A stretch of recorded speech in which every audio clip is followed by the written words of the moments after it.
Selamat pagi dan salam sejahtera. Berjumpa lagi kita dalam Sejahtera Asia bersama dengan saya Jonathan Ding dan Jessica John untuk edisi 1 Disember 2020. Bulan yang baru, hari yang baru dan kami harap agar hari ini cerahlah harimu dengan senyuman kita di kaca TV anda. Cewa. Jess, apa khabar Jess? Selamat pagi. Baik John, selamat pagi John. Apa khabar John? Sehat. Lama tak bersama dengan Jess dalam Sejahtera Asia. Dah lama sangat dah tak bersama dengan John dan Gas. Selalunya jumpa dekat StreamYard saja. Hari ini kita bagi peluang Gas bercuti pula John ya. Seronok Gas bercuti. Baiklah, hari ini merupakan seperti biasa kita akan bersiaran langsung di TVS Astro saluran 122 selama 1 jam, dan kepada anda yang belum lagi mengikuti kita di media sosial, silalah mengikuti kita di media sosial, di Instagram, di Facebook Sejahtera Asia, dan kepada anda yang mungkin terlepas siaran kita sebelum ini boleh saksikan kita di YouTube TVS TV YouTube. TV, betul. Ya, betul.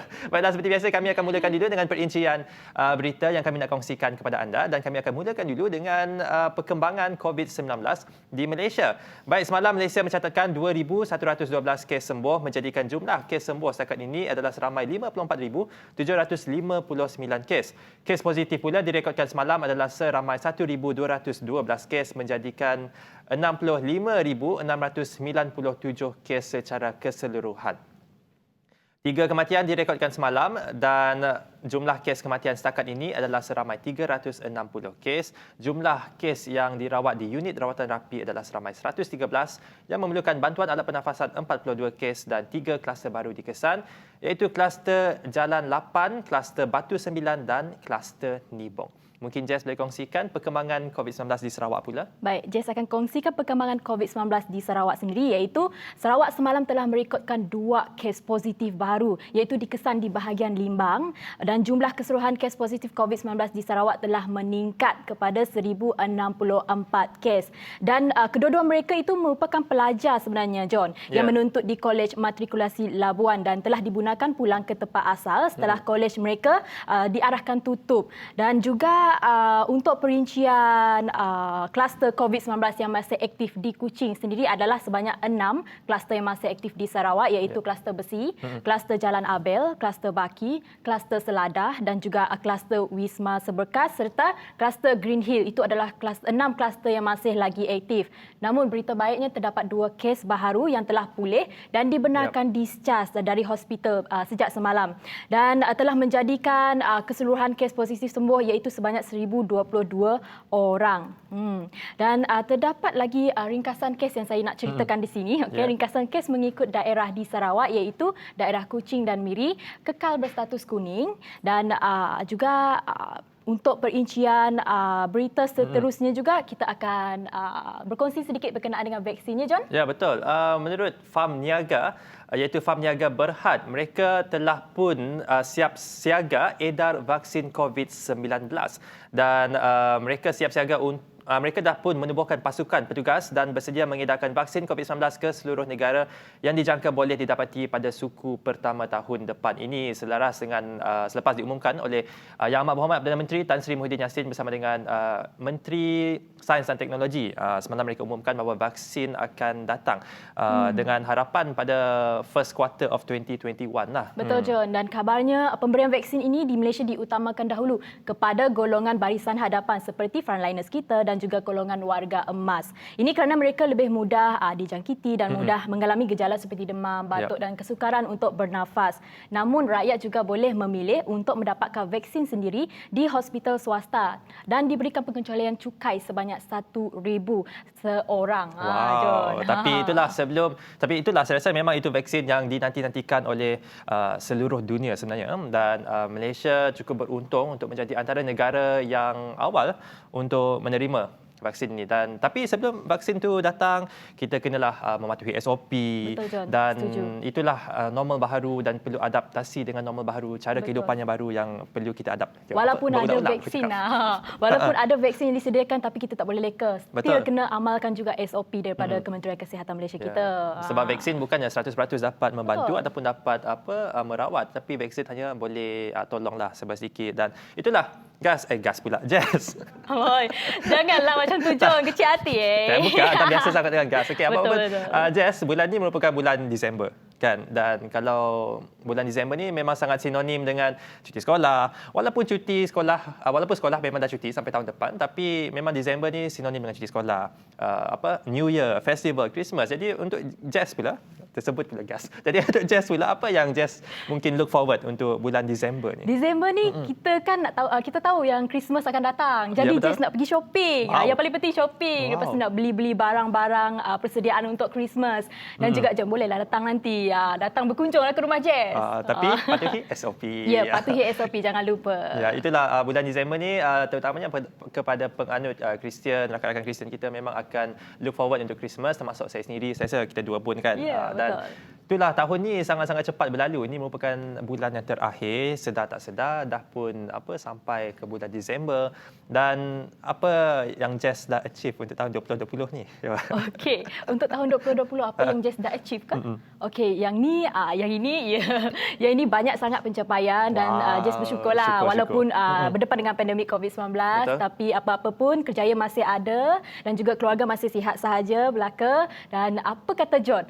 John sendiri macam mana? Apa pencapaian yang John dah buat? Ya, walaupun tahun ni merupakan satu tahun yang sangat mencabar dan sangat pelbagai dugaan, tetapi saya sangat bersyukur sebab itulah seperti Jess kata tadi, masih ada kerjaya, keluarga sihat, sendiri pun sihat, dan itulah saya rasa pentingnya untuk tahun ni. Dan tahun ni juga banyak memberi kesedaran kepada kita bahawa kita bukannya memerlukan dari segi barang ataupun materialistik. Betul. Kita lebih menghargai kesihatan, lebih menghargai erti kekeluargaan. Wah, deep pula aku pagi-pagi ni. Ya, deep sangat. Okey, pada pagi ini kita akan bersama seperti biasa, kami akan bersama dengan dua orang tetamu. Jika semalam kita bersama dengan anggota Pertahanan Awam Malaysia, hari ini juga kita akan bersama dengan badan beruniform, tetapi badan beruniform yang berlainan. Siapakah yang akan bersama dengan kita selepas ini? Pastikan anda terus kekal bersama dengan kami dalam Sejahtera Asia. Jumpa selepas ini. Berehat sebentar. Hello, hai. Berita baik kepada semua pelajar yang sedang cuti sekolah sekarang ni. Agak-agaknya apa yang mereka buat kat rumah sekarang ni, Jess? Mungkin ada antara anda yang sedang main dango, ataupun sedang mandikan kucing, ataupun sedang... Main guli, main congkak, main seremban. Apa yang paling penting, ini masanya untuk anda hantar video aktiviti menarik anda di rumah kepada kami di Facebook dan Instagram Sejahtera Asia. Tapi ada syaratnya. Boleh. Dan syaratnya adalah anda mesti dari sekolah merendah, sekolah menengah, ataupun pelajar universiti. Durasi video tu macam mana, Jess? Durasi video tu mesti kurang daripada 2 minit. Dan diambil secara melintang atau horizontal. Kalau macam Gas ni dah habis belajar, macam mana? Boleh tak? Hantar je Gas, Hantar sahaja. Jadi apa tunggu lagi? Hantar video anda sekarang di Sejahtera Asia. Daripada inspirasi, kami cetuskan inovasi.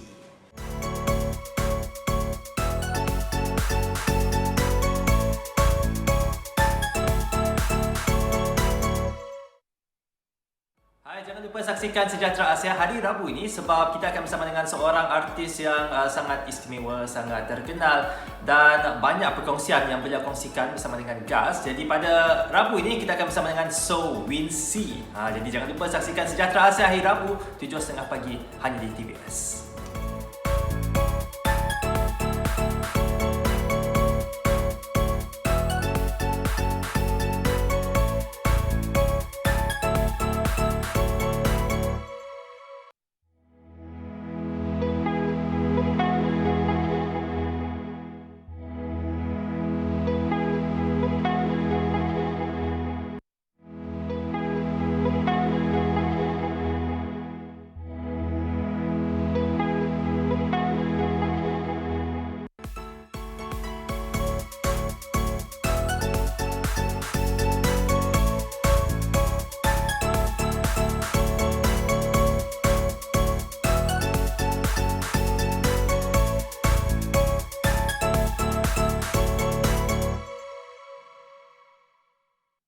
Kembali lagi bersama kami di Sejahtera Asia dan hari ini bersama saya iaitu John dan juga nanti kita ada tetamu undangan, tapi kepada anda yang baru buka TV, teruskan setia bersama kami sehingga ke akhir rancangan kerana kita ada sedikit perkongsian. Baik John, siapakah tetamu undangan kita pada hari ini, John? Baik, jika semalam kami bersama dengan badan uniform juga iaitu anggota Pertahanan Awam Malaysia, dan pada pagi ini kita akan bersama dengan Jabatan Bomba dan Penyelamat Malaysia. Dan bersama dengan kita pada pagi ini Pengarah Jabatan Bomba dan Penyelamat Malaysia Negeri Sarawak, Encik Khairuddin Rahman, dan juga Tuan Hendry, Timbalan Pengarah Jabatan Bomba dan Penyelamat Malaysia Negeri Sarawak. Selamat pagi. Selamat pagi. Alhamdulillah pagi. Selamat datang. Apa khabar? Alhamdulillah. Terima Baik. kasih sudi bangun awal pagi datang. Alah, tugasan Jabatan Bomba lah. 999. Okey. Siap sedia, siap masa. Itu Bagus. hotline dia dan tagline dia. Baik, okey. Mungkin sebagai pengenalan, mungkin boleh cerita ataupun kongsikan sedikit antara peranan Jabatan Bomba dan Penyelamat Malaysia ni.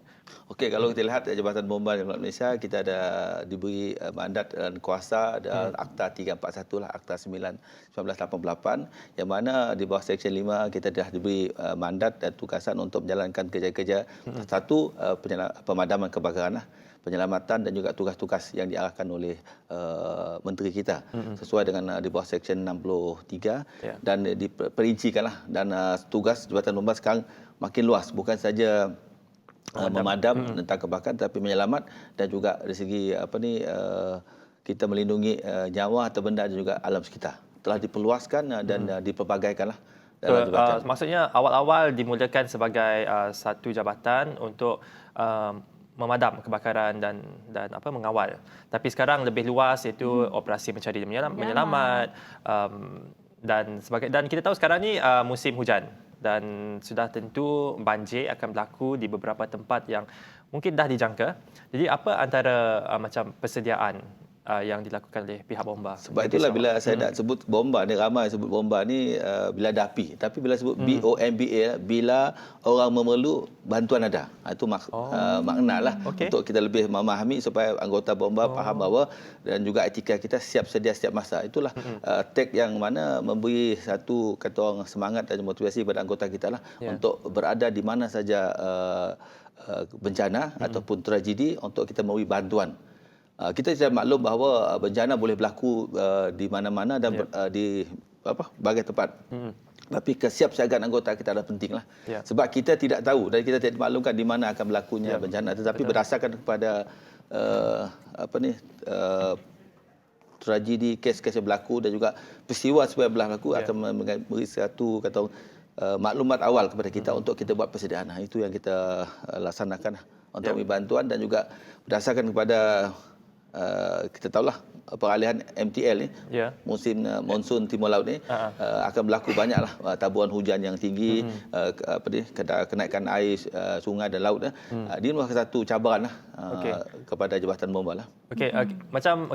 Dalam di Kuching ni memang akan ada tempat-tempat yang memang dijangka akan berlakunya banjir. Jadi macam mana ataupun bila kita nak tahu bahawa tiba masanya untuk evacuate ataupun untuk sebab evakuasi. Dalam arahan yang dikeluarkan oleh jabatan kita dan juga di peringkat negeri lah, oleh pengarah negeri bersama oleh saya, kita dah maklumkan semua ketua-ketua balai dan penyelam pasukan lah, sekiranya berlakunya hujan, taburan hujan yang lebih daripada 2 jam, maka kita akan menggerakkan aset kita di lokasi-lokasi yang kita kenal pasti kawasan rendah, di mana pemantauan perlu dibuat, dan sekiranya tindakan untuk evakuasi dilaksanakan, kita akan maklum pada pusat gerakan operasi dan kita akan gerakkan aset-aset kita dan juga agensi-agensi membantu, contohnya APM, rela, polis di lokasi tersebutlah.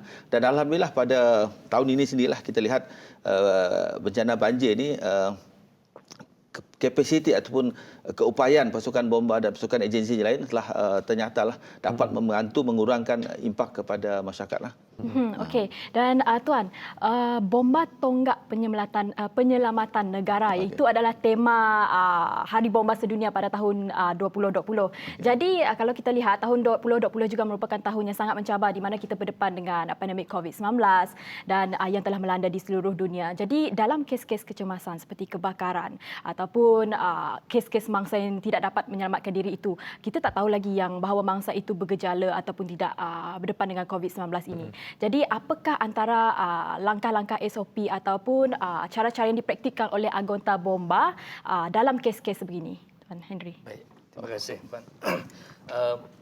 Dalam kita mendepani isu-isu dalam COVID ni, sudah pasti kita perlu mematuhi kata orang SOP, standard operasi prosedur yang perlu dipatuhi lah. Jadi dalam hal ini dari segi pihak jabatan sendiri, kita ada mengeluarkan sendiri garis panduan bagi mendepani isu-isu COVID ni dengan menggunakan pelitup muka, penjarakan, even kita sediakan juga kata orang cuci tangan ataupun hand sanitizer, iaitu yang tu kata orang yang wajib ada pada di peringkat jabatan dan juga di pasukan kami. Tambahan di situ juga seperti mana yang tuan-tuan sedia maklum, rakan penonton sedia maklum, bahawa bukan setakat di pihak masyarakat, bukan setakat di pihak penyelamat sudah bersedia, tapi kita minta juga agar pihak masyarakat dan juga pihak mangsa yang terdedah kepada risiko banjir juga turut bersedia. Jadi kita sama-sama membantu, saling membantu supaya norma baru yang kita ada sekarang ini dapat dipatuhi dan kita boleh mencegah dan juga memutuskan rantaian COVID-19 ni. Itu di peringkat bomba dan juga masyarakat lah. Betul. Maksudnya kerjasama tu sangat penting ya di antara frontliners dan juga masyarakat itu sendiri kena faham juga. Betul, Puan. Orang kata kalau tak bertepuk sebelah tangan tu tak berbunyi. Betul, tak bertepuk sebelah tangan tak berbunyi. Betul, saya setuju.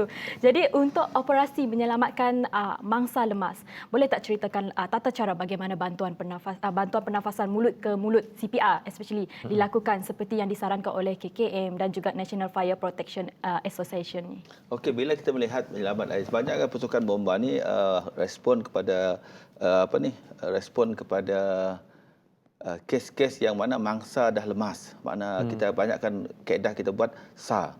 Tetapi bagi kes-kes kelemasan yang berlaku di tentunya tempat-tempat awam di pantai, di kolam renang, kita ada menubuhkan satu program berjenis keselamatan aktiviti di air. Jadi, di mana yang ini kita akan bincangkan lebih lanjut lagi. Jadi kita akan berehat sebentar. Jadi kita nak berehat dulu sebentar. Selepas ni kita akan kembali lagi bersama dengan Tuan Khairuddin dan juga Tuan Henry bersama dengan kami selepas ini. Terus kekal bersama kami dalam Sejahtera Asia. Jumpa selepas ini. Hydrogen is one of nature's most abundant elements on Earth. It's not only odorless, colorless, non-toxic, and exists in great amount in water, it's also a highly efficient fuel. The use of hydrogen for clean energy is not a new phenomenon. In countries such as Norway, Germany, China, Japan, and Korea, hydrogen energy is increasingly applied for domestic use, such as in fuel cell-powered electric cars, buses, and power plants. For decades, studies have been done around the world in developing the cost-effective use of hydrogen as a sustainable alternative fuel.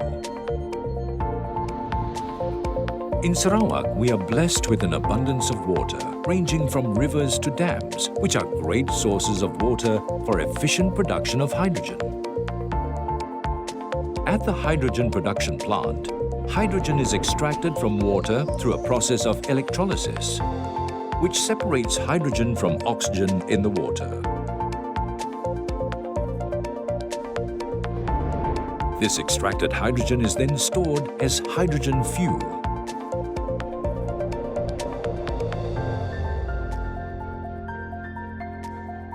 When used to generate power in fuel cell electric vehicles, FCEV, the hydrogen fuel is supplied into a device where electrochemical reaction happens. This device is called a fuel cell. In the fuel cell, the chemical process happens, combining hydrogen with oxygen. This combination results in an electrical current. Unlike fossil fuel, which is limited in amount and contributes to pollution, hydrogen is just the opposite. As it is extracted from water and it ends in the form of water, hydrogen is a great renewable source of clean energy for a sustainable future. The Integrated Hydrogen Production Plant and Refueling Stations initiatives in Sarawak are the first of its kind in Southeast Asia. This is part of the groundwork of Sarawak government's plan to chart out an ecosystem for hydrogen economy.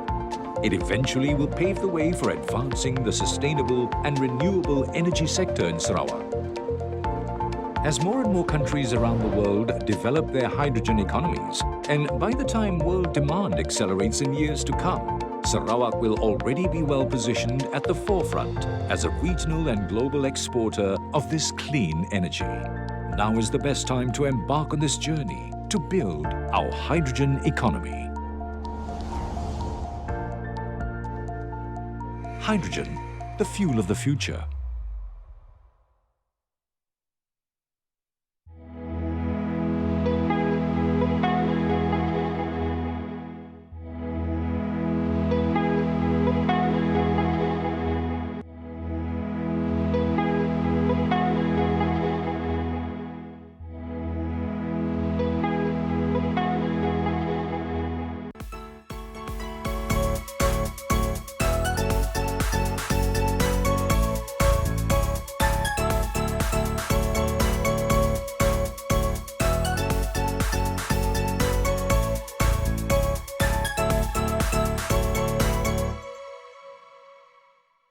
Kembali lagi bersama dengan kami dalam Sejahtera Asia. Terima kasih kepada anda yang masih lagi setia bersama dengan kami. Teruskan setia sampai di hujung rancangan. Baiklah, kita masih lagi bersama dengan Pengarah Jabatan Bomba dan Penyelamat Malaysia Negeri Sarawak, Encik Khairuddin Rahman dan juga Tuan Hendry, iaitu Timbalan Pengarah Jabatan Bomba dan Penyelamat Malaysia Negeri Sarawak.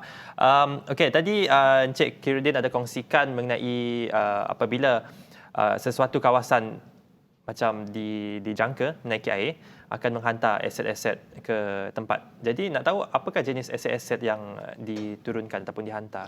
Okey, di dalam kita menghadapi banjir ni dan juga dari segi topografi negeri Sarawak dan juga keluasannya, maka kita telah mendapati 3 tempat di negeri Sarawak iaitu regional forward base. Di mana regional forward base berfungsi untuk kita atur, gerak atur aset-aset kita. Sama ada di Kuching, Sibu dan juga Miri lah. Dan ini merupakan satu pendekatan awalan pihak Jabatan Bomba supaya bila aset-aset ini diperlukan di kawasan-kawasan yang dikenal pasti ada banjir ini akan mudah kita gerakkan.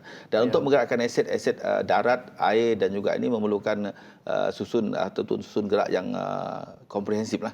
Dan pada pendekatan tahun ini kita letakkan semua aset-aset ini berada di lokasi-lokasi ini lah. Dan kita ada gerakkan semua aset air kita, bot kita lebih kurang 50 buah bot, lori dan juga four wheel drive yang mana akan membantu memindahkan mangsa dan juga aktiviti menyelamat. Dan pada tahun ini pula kita dah jelas tambah fungsi dan peranan telah diperincikan supaya aktiviti menyelamat memindah dilaksanakan oleh pasukan bomba. Bagi aktiviti di pusat pemindahan sementara ni akan dikendalikan oleh APM, JKM dan yang khusus mana tidak ada laku pertindahan. Dan kita lihat pada kes September awal tahun ini juga menunjukkan apabila kaedah baru ini dilaksanakan dan juga pematuhan COVID ni berlaku di Kapit ini bulan September. Kita dapati amat teratur dan juga rungutan aduan daripada mangsa di PPS ni telah berkurangan. Begitu juga 2 hari lepas kita berlaku banjir kilat di Bintulu. Susun atur dan gerak atur pasukan bomba dan juga ni telah menunjukkan satu kaedah dan juga terima kasih kepada SDMC lah, mana penyusunan yang dipengurusi oleh Datuk Ahmad sendiri lah, telah memastikan bahawa agensi-agensi main peranan mereka. Sebab kita tahu walaupun semua agensi nak berada di tempat, tetapi bila berada di tempat akan menjadi kekalutan. Tetapi dalam simulasi yang telah kita buat sebelum ini bersama JKM, kita dapati susun atur cukup baiklah pada penyediaan makanan JKM. Dari segi pendaftaran IPM dan juga rela. Jadi tidak berlaku kelalutan. Dan ini bukan satu sistematik, alhamdulillah lagi bersih. kita lihat berlaku pada tahun ini banjir di Sarawak ni. Tu saya nak bagi kredit kepada pihak SDMC lah. State Disaster Management dikurusi oleh Datuk Amar ni telah menunjukkan satu susun atur yang baik dan semua residen dan semua agensi yang ada telah memberi satu kerjasama yang baiklah. Tahu apa peranan kita. Macam 5 jari kita ni lah. Jari telunjuk mana, jari segut mana kan. Jadi main peranan. Tidak ada jari telunjuk nak tunjuk dia punya lebih. Jadi mana kalau jari good ini semua good lah. Ada lebih ke macam itulah dia punya analoginya. Jadi itulah bekerjasama dengan badan-badan yang lain juga, tetapi masing-masing ada tugasnya sendiri. Betul. Supaya tak ada penindihan, lagi sistematik dan teratur. Okey, bercakap mengenai pemindahan dan juga menyelamat mangsa-mangsa banjir ni, pernah tak macam berhadapan dengan mangsa yang degil, yang tak nak keluar rumah, yang tak nak evacuate? Sebenarnya memanglah kita bila kita mengendali mangsa berbagai kerenah ini memang ada kita tak nafikan, tetapi bila kita lihat advokasi awal sebab itulah apa yang kita buat di peringkat ini anggota bomba kita penyelihatnya lebih bawa engagement. Dan pada minggu lepas kita dah lancar satu pamphlet yang memberi garis panduan yang jelas kepada mangsa-mangsanya apa patut mereka buat dan sebelum, semasa dan selepas. Apabila mereka faham keadaan ini, proses ini lebih mudahlah. Kita jangan fikirkan mengenali manusia ni dan berbagai-bagai kaedah kerenahan ni. Tetapi bila kita buat dengan betul, mana dapat dikurang impak-impak ini dan kita lebih konsentrasi kita kepada proses penyelamat. Sebab bila kita lihat dari segi kadar peningkatan air ni, kadang-kadang banyak memberi sedikit kata orang maklumat awal kepada kita untuk tindakan kita. Sebab kita lebih tahu dia, kalau you lambat 2 jam, kemungkinan you akan tertinggal. Kita akan ambil mangsa lain dulu. Jadi you jangan berungut. Jadi bila kita buat keadaan ini bukan satu proses yang saya kata tahun 2020 ini merupakan satu situasi yang cukup baiklah. Mana terima kasih juga bantuan media, media online, media viral. Banyaklah maklumat ini telah dikongsi bersama dengan masyarakat dan ini memudahkan proses pemindahan. Jabatan bomba pun senang, mangsa pun senang. Jadi ini bukan satu impak yang mana kejayaan kepada satu simulasi yang dibuat oleh pihak peringkat daerah, peringkat bahagian dan juga jabatan. Jadi adanya simulasi ini adalah sangat penting untuk tahu apa nak lakukan apabila berlakunya kecemasan. Macam kita buat persembahan kalau ada raptai memang rehearsal. Kalau banyak raptai yang akan hasilnya persembahannya baiklah. Jadi begitu juga dengan banjir ni, bukan kita nak minta banjir tapi dengan adanya simulasi ini pasokan dan gerak atur segi makanan cukup teratur. Dan apa yang saya nampak dalam banyak aktiviti kes-kes menyelamat ini mindah mangsa ni, yang penting masyarakat kita lihat satu penting makanan ni jangan putus lah. Jangan kata orang tersekat. Kalau putus orang bila lapar dia cepat marah. Jadi kita bincang dengan Jabatan Kebajikan Masyarakat pastikan makanan. Dan di Sarawak ni kita dah ada penggalan hadapan. Dah ada penggalan hadapan di pusat-pusat simpan pembimbingan sementara di mana bila berlaku banjir ni kita dah mudah. Even anggota kita pun kita dah bekalkan ration pada mereka untuk 3 hari dan bila berlaku ni dia boleh makan ration sebelum makanan bermasak ataupun dia dah ada makanan untuk 3 hari. Sebab anggota penyelamat penuh telaga juga. Ya, betul. Itu yang kita buatlah. Banyak persiapan untuk orang awam yang disarankan oleh Tuan Khairuddin kita tadi dan juga antara target area sebenarnya kawasan banjir ni. Ada tak perincian target area ni? Okey, kalau kita lihat MTL ni laporannya kebanyakan taburan hujan yang akan khusus kepada bahagian tengah Sarawak hingga ke barat. Contohnya daripada Sibu hinggalah kepada Simunjan, Kota Semarang. Dan bila kita lihat keadaan ini, gerak atur aset kita lebih mudah lah.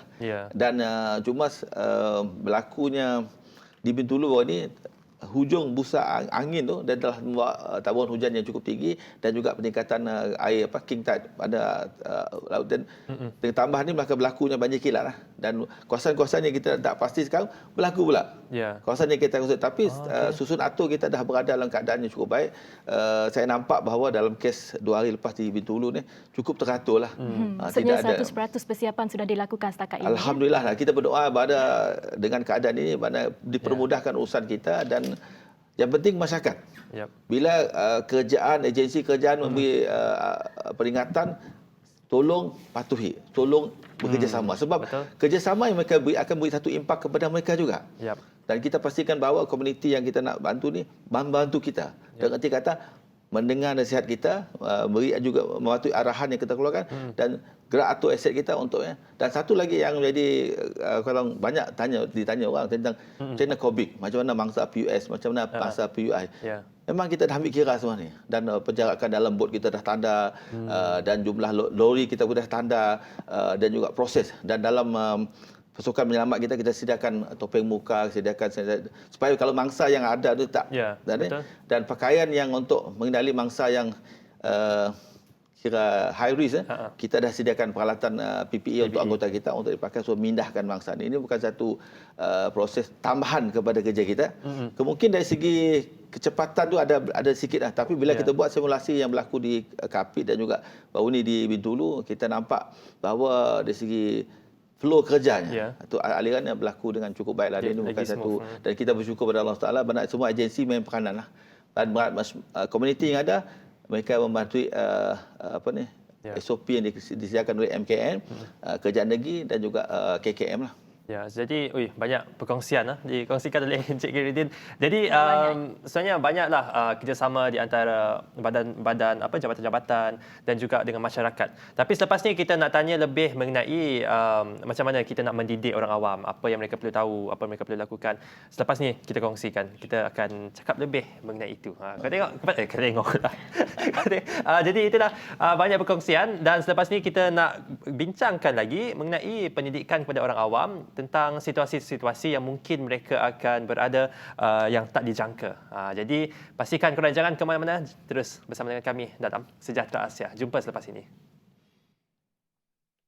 Sejahtera Asia hari Rabu ini sebab kita akan bersama dengan seorang artis yang sangat istimewa, sangat terkenal dan banyak perkongsian yang beliau kongsikan bersama dengan Gas. Jadi pada Rabu ini kita akan bersama dengan So Wincy. Jadi jangan lupa saksikan Sejahtera Asia hari Rabu 7.30 pagi hanya di TVS.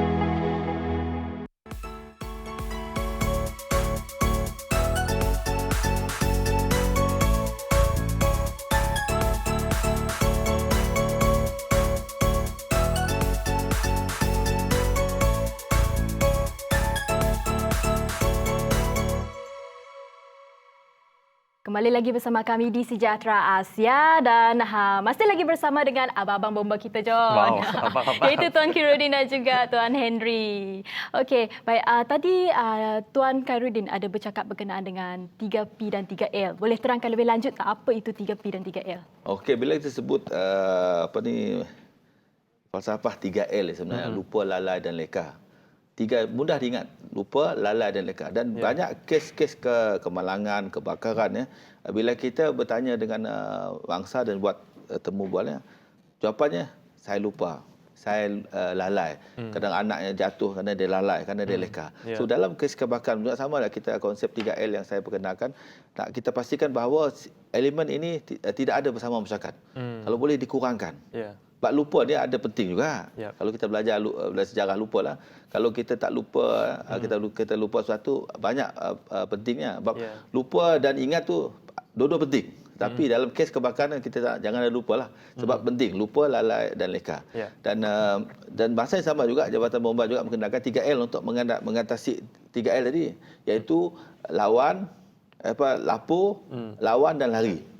Sekiranya kita lapor secepat mungkin atau berjerit, lapor sama ada menjerit ataupun 999, mana kehadiran pasukan bomba dengan cepat boleh mengurangkan impak kerugian. Kalau kita lawan, equip ourselves. Contoh program kita ada program celek suri. Sedia urus risiko isi rumah. Yang baru kita perkenalkan awal tahun ini oleh menteri kita supaya suri atau suri rumah di rumah boleh menguruskan dapur mereka. Mereka tidak panik. Dan banyak kes-kes kebakaran ini mereka panik. Dan bila kita program suri dan 3L ini kita gabung sekali, dan juga program satu rapi. Satu rumah, satu alat pemadam api. Kadang-kadang kita di masyarakat ni bila sebut keselamatan di rumah ni, mereka tak terfikir bahawa alat api penting. Bukan mana ada alat api di rumah ni rumah kita tak terbakar. Tidak. Tetapi apa yang kita nak adalah kesiapsiagaan kita. 5 minit pertama kebakaran kena dikendali dengan cukup betul. Sebab bila kita sebut a great fire can be extinguished by a cup of water if you strike at the right time. Pada 5 minit pertama very critical. Sebab itu elemen 3L tadi, bila kita sebut lapor, lawan ni, dalam elemen yang dua yang pertama yang kita kena buat. Bukan tunggu bomba, mana masyarakat sendiri. Let you become the firefighter in the sense of how you respond. Macam mana kita bertindak melawan kebakaran. Dan kalau kita tak boleh, kaedah ini tak boleh, kita pergi L lah, 3L kedua lah, ketiga lah, lari lah, selamatkan diri. Sebab nyawa penting. So dalam elemen 3L tadi, kita kena perkuatkan dengan program 3P. Iaitu precaution, prevention and protection. Precaution ni adalah kita sendirilah. Good housekeeping, awareness level kita, elemen 3L tadi, lupa, lalai, leka, kita asingkan. Dan P kedua adalah precaution.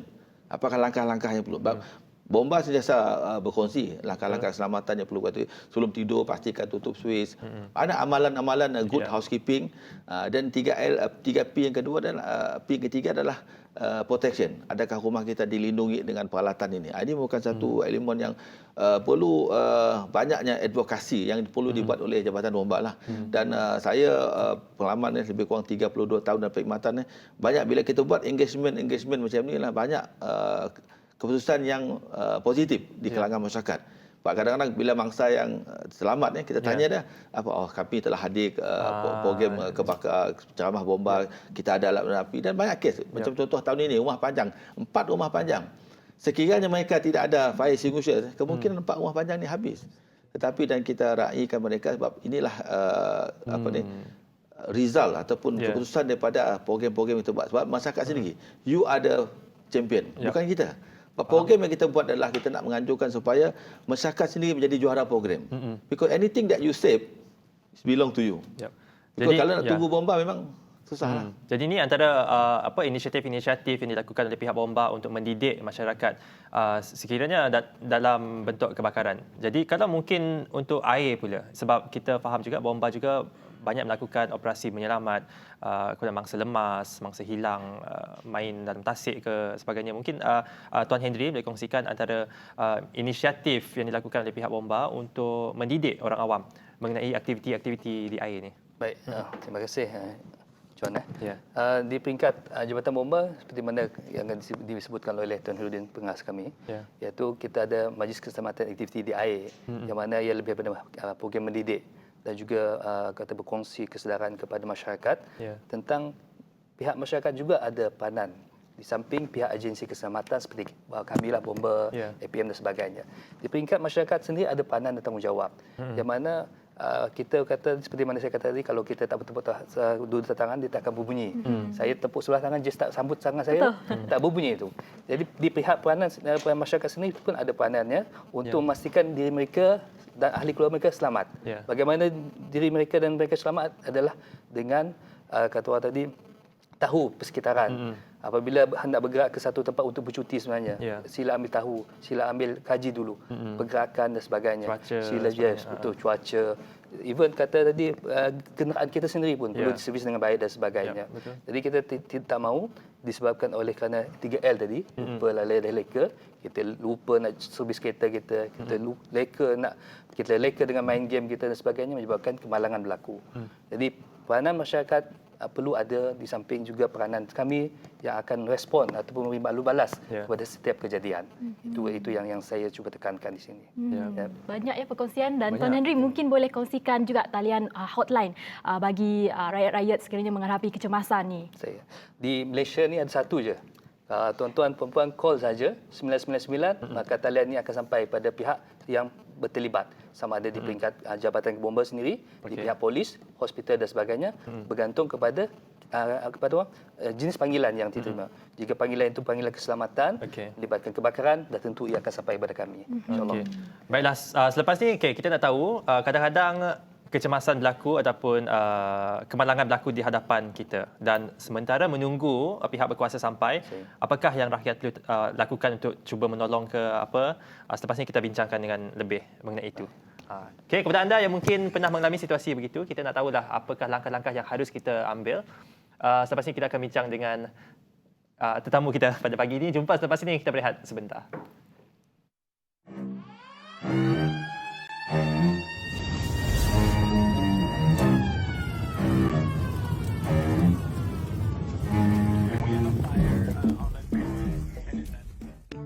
L, lalai, lupa dan leka.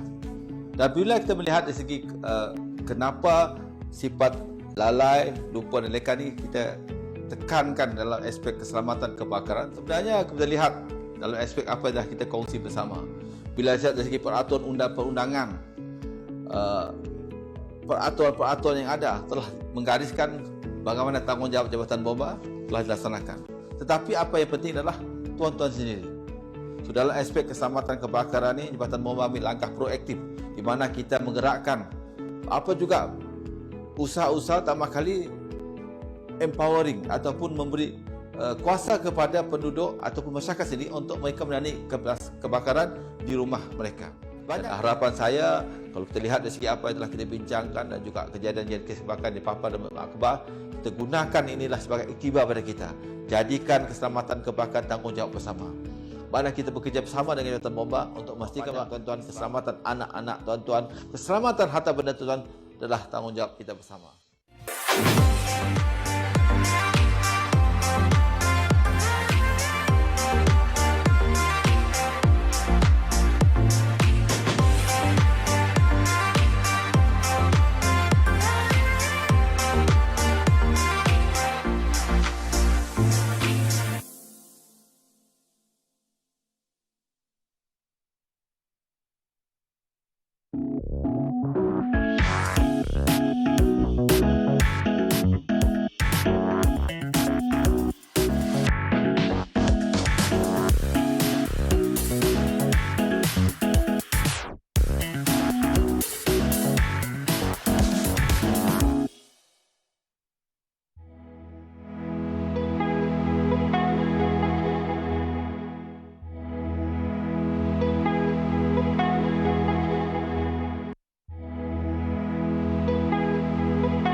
Kembali lagi bersama dengan kami dalam Sejahtera Asia, masih lagi bersama dengan Cik Khairuddin Rahman, Pengarah Jabatan Bomba, dan juga Tuan Henry, Timbalan Pengarah Jabatan Bomba dan Penyelamat Malaysia Negeri Sarawak. Okey, jadi kita nak tanyalah, sekiranya berlaku kemalangan di depan mata, sebagai contoh, kemalangan jalan raya, ada mangsa tersepit dan kita rasa kita nak, seorang Malaysia ni prihatin, suka tolong. Kita nak tolong keluarkan mangsa tapi tak boleh keluarkan mangsa. Apakah langkah yang terbaik yang boleh kita lakukan? Okey, bila kita lihat kemalangan jalan raya lah. Kalau kita di Malaysia ni, pengalaman saya, kebanyakan masyarakat ni pergi menyelamat dengan kamera. Itulah satu fenomena yang perlu kita ubah. Menyelamat dengan kamera, dia ambil gambar mangsa daripada awal sampai akhir, dia viralkan tanpa menyelamatkan mangsa. Dan mangsa, inilah satu isu yang saya rasa perlu kita fikir bersamalah, sebab kita banyak buat advokasi di sekolah, masyarakat, engagement kita dengan masyarakat untuk ingatkan masyarakat bahawa pentinglah bila mangsa, contohnya kalau tidak boleh menyeluarkan mangsa tersebut, contohnya secure the area, bagi apa yang dalam kereta kita tanda-tanda amaran. Kalau di pencahayaan perlu tempat yang selekoh yang gelap, beri pencahayaan supaya incoming traffic ataupun kenderaan yang datang boleh tidak melibatkan kebakaran, kemalangan tersebut. Ini elemen yang perlu. Dan sekiranya berlaku pendarahan, cuba bantu mangsa itu untuk stop ataupun menahan luka, menahan daripada bleeding. Sebab kalau accessibility pengeluaran hemorrhage ataupun pendarahan yang boleh menyebabkan mangsa mati. Dan inilah elemen-elemen di bawah first aid. Lepas tu kita contain kecederaan mangsa saja. Pertama kali yang saya nak tekan adalah secure the area. Secure the area dulu. Secure the area daripada incoming traffic ataupun supaya tidak berlaku kemalangan. Ini ada accident. Baru kita tengok di highway banyak.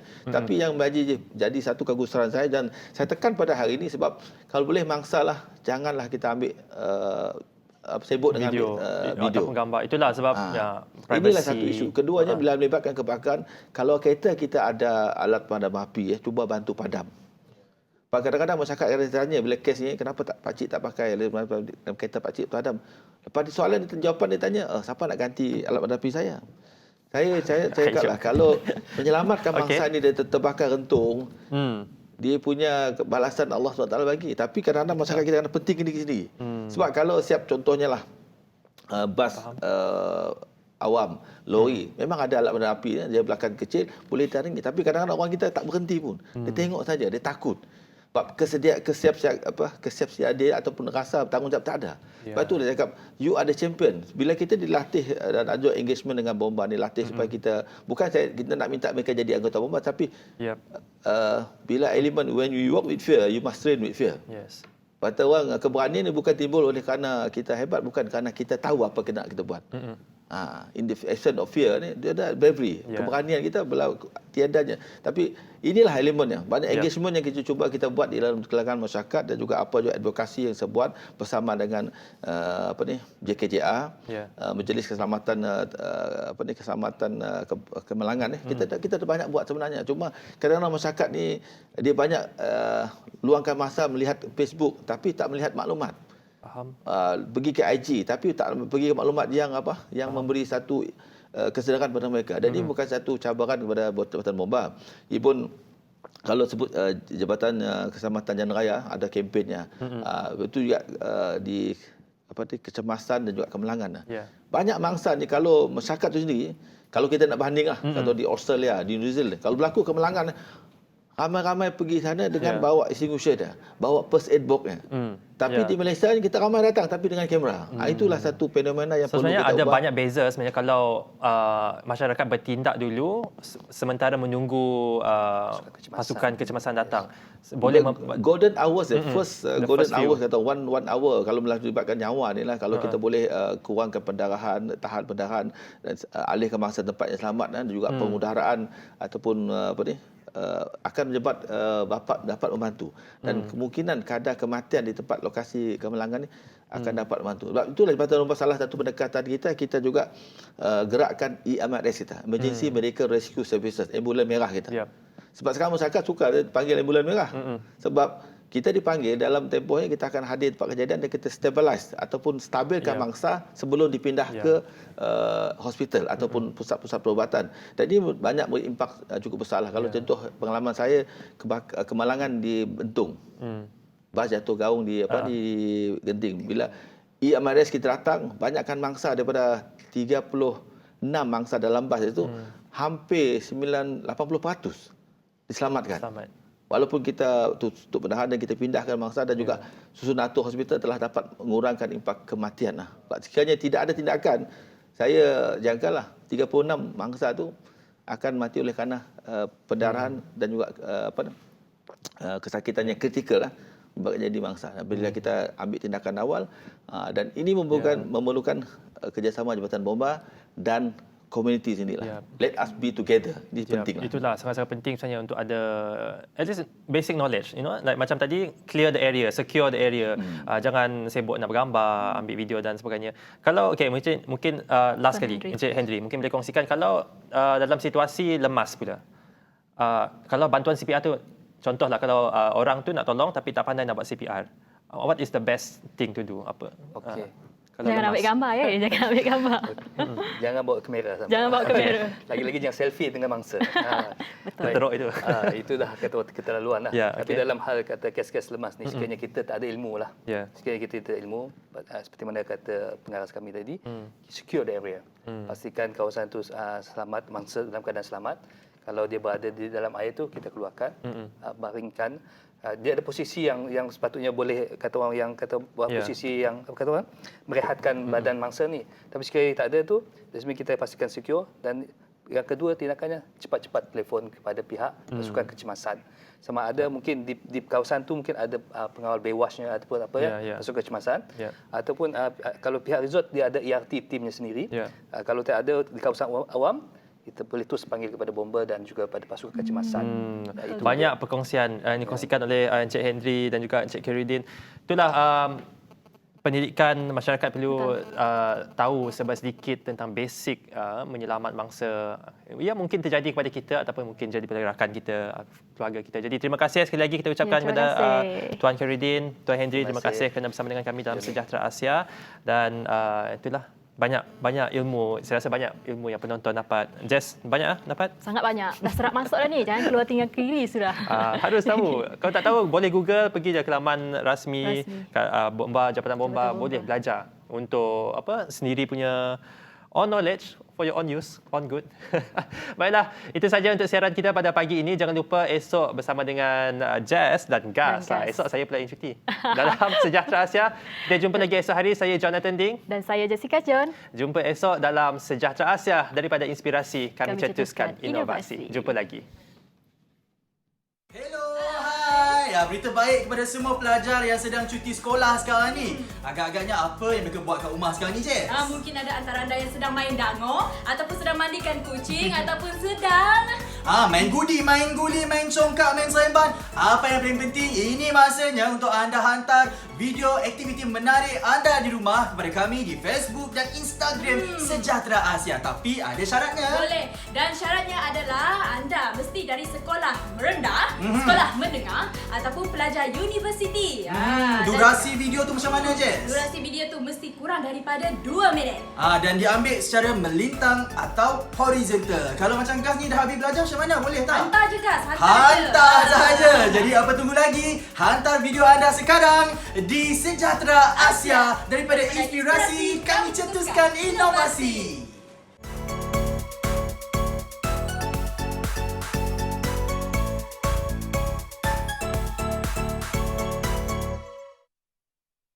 Hai, jangan lupa saksikan Sejahtera Asia hari Rabu ini sebab kita akan bersama dengan seorang artis yang sangat istimewa, sangat terkenal dan banyak perkongsian yang beliau kongsikan bersama dengan Gas. Jadi pada Rabu ini kita akan bersama dengan So Wincy. Jadi jangan lupa saksikan Sejahtera Asia hari Rabu 7.30 pagi hanya di TVS.